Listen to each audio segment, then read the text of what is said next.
first of all, good to see you, ma'am. Or please, can you tell us how's your experience and how's your journey in lockup? My journey has been nothing short of extraordinary. Considering this is my first year in the television industry, in the OTT space, in the reality show space, I think I am truly blessed कि मुझे एकता ने ये मौका दिया, एंडमॉल और alt Balaji ने ये मौका दिया. It's very special. My very first reality show. It's always going to stay with me. और शो के विनर मुनावर के बारे में आपका क्या कहना है? मुनव्वर एक स्पेशल इंसान है. ये शो उसी के नसीब में लिखा था और मैं चाहती थी कि ये शो वही जीते, और जब वो शो जीता तो मुझे लगा कि मैं भी जीत गई. तो शो में एक मोमेंट था जिसमें निशा जी ने आपका काफ़ी साथ दिया था और करणवीर को डांटा गया था उस चीज़ के लिए, तो उसके बारे में आपका क्या कहना है?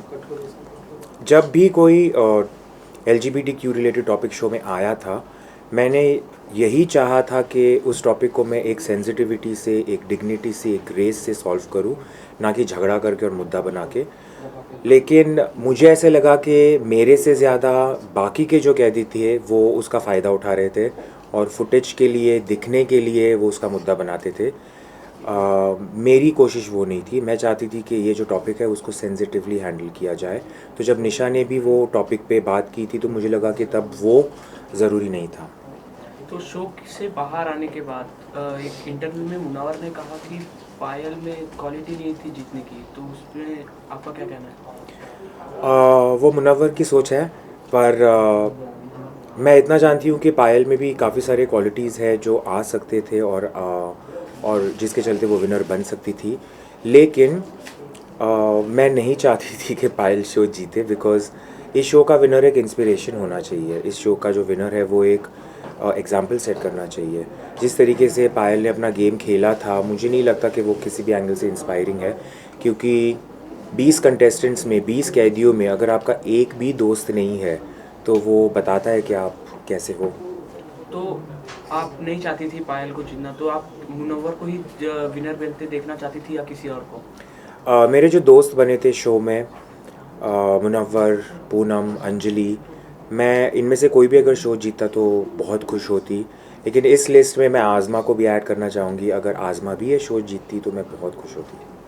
तो आप फिनाले में अगर आप होती तो आप अपने साथ किसको देखना चाहती थी? फिनाले में अगर मैं होती तो डेफिनेटली अगर मैं मुनव्वर के सामने जीती तो ये बहुत मज़ा आता है. सो आप जब वापस अंदर आई तो आपने कहा कि मुनव्वर को आप सपोर्ट करने जा रही हो, तो इस बात में कितनी सच्चाई थी? इस बात में कितनी सच्चाई थी वो तो रिज़ल्ट आपने देख ही लिया है. जिस तरीके से मुझे ट्रोल किया जा रहा था कि मैं शो में खुद के लिए ना जाके किसी और के लिए जा रही हूँ, अगर उस सब का सामना करके भी मैं जो मेरे दिल की बात है वो कर रही थी, goes to show lot about me. मैं चाहती थी कि मैं जितनी हो सके मेरी दोस्तों की हेल्प करूँ, ना सिर्फ मुनव्वर की बट पूनम की भी. इसलिए जब जो लास्ट अरीना टास्क हुआ था, मैंने ये भी कहा था कि आप प्लीज़ मुझे लॉकआउट कर दो और पूनम को रखो, क्योंकि मेरी लाइफ में मुझे पता है दोस्तों की अहमियत क्या है. और मैं ये भी दिखाना चाहती थी कि रियलिटी शो में कुर्बानी नाम की भी एक चीज़ होनी चाहिए. और टिकट टू फिनाले टास्क में आपने आपकी ये बोलने के बाद आप लोगों को अपने बारे में सोचना हो, इसके बारे में भी जनता काफ़ी बात कर रही है, तो उसके बारे में आप क्या कहना चाहोगे? टिकट टू फिनाले का जो ब्रेक का टास्क था वहाँ मैं अंजलि को सपोर्ट कर रही थी, और जो अंजलि ने चाहा मैंने किया. तो तब तक मैं मुनव्वर की हेल्प कर रही थी, और उस स्टेज पे मुझे लगा कि अंजलि को मेरी ज़रूरत है तो मैंने अंजलि की हेल्प की थी. लेकिन उसके साइड इफ़ेक्ट्स आपने देख लिए थे. बट इवेंचुअली ये शो अगर अंजलि भी जीतती तो मैं उसके लिए उतनी ही खुश होती. और आपके और मुनव्वर की फ्लर्टिंग नोक-झोंक काफ़ी अच्छी लग रही थी जनता को, सो उसके बारे में आप क्या कहना चाहोगे? बहुत अच्छी बात है कि लोगों को पसंद आया, लेकिन मैंने कुछ ऐसे सोच के नहीं किया था कि लोगों को पसंद आएगा, इसलिए मैं अब करूँगी. मेरे जो दिल से बातें हो रही थी मैं कर रही थी, और मुनव्वर जिस तरीके से मुझे ट्रीट कर रहा था, जिस तरीके से वो मेरी छेड़खानी करता था, मैंने भी फ़र्स्ट टाइम एक्सपीरियंस किया और मुझे वो बहुत स्पेशल लगा था. जो जिस तरीके से वो मेरी टांग खींचता था, मैंने कभी एक्सपीरियंस नहीं किया था ये सब, तो मेरे रिएक्शंस इसलिए बहुत नेचुरली आ रहे थे.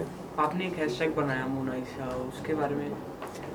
वो हैशटैग मैंने नहीं बनाया है, वो फैंस ने बनाया है. लेकिन I am very happy that people got to see this side of a relationship as well कि दो एक लड़का और लड़की ऐसे भी दोस्त हो सकते हैं. सो घर में किसी के साथ ऐसा कि जेलेसी हो या काफ़ी अच्छा लगता हो उसके बारे में, मतलब कोई इंसान? मेरे बॉडी में जेलेसी का मेरे बॉडी में जेलेसी की हड्डी है ही नहीं.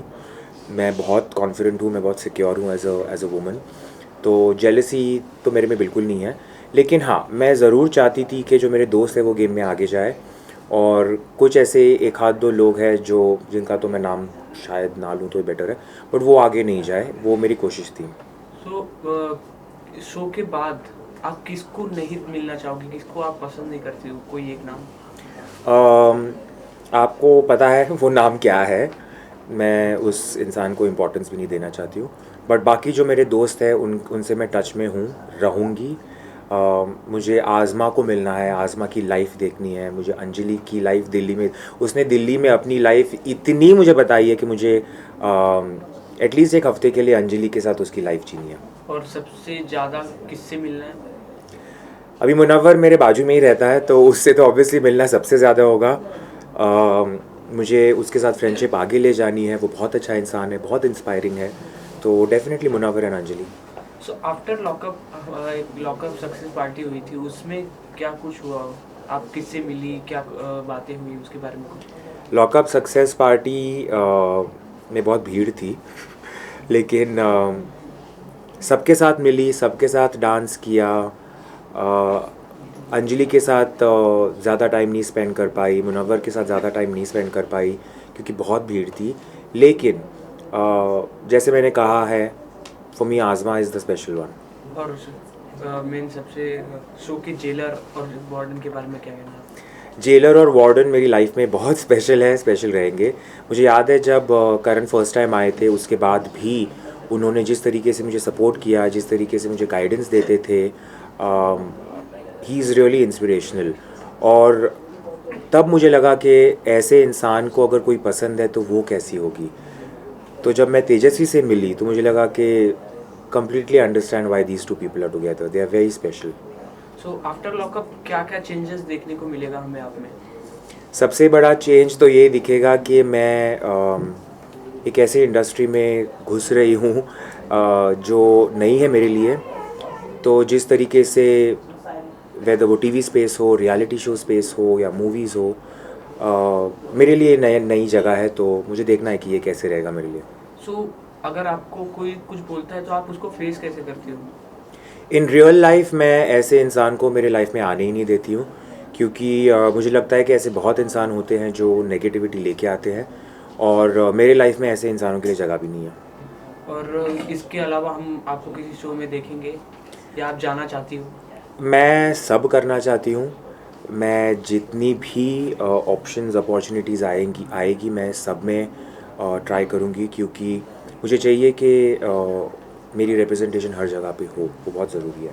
एट द एंड आप फैंस को, ऑडियंस को क्या बोलना चाहोगे? मैं फ़ैन्स को, स्पेशली जो लॉकअप के बाद मेरे फ़ैन्स बने हैं, उनसे ये कहना चाहूँगी कि थैंक यू. आपने जो भर भर के मुझे वोट किया है, उसके चलते मैं शो नहीं जीती, लेकिन मैं लाइफ में जो सब जीतने वाली हूँ वो आपकी वजह से है.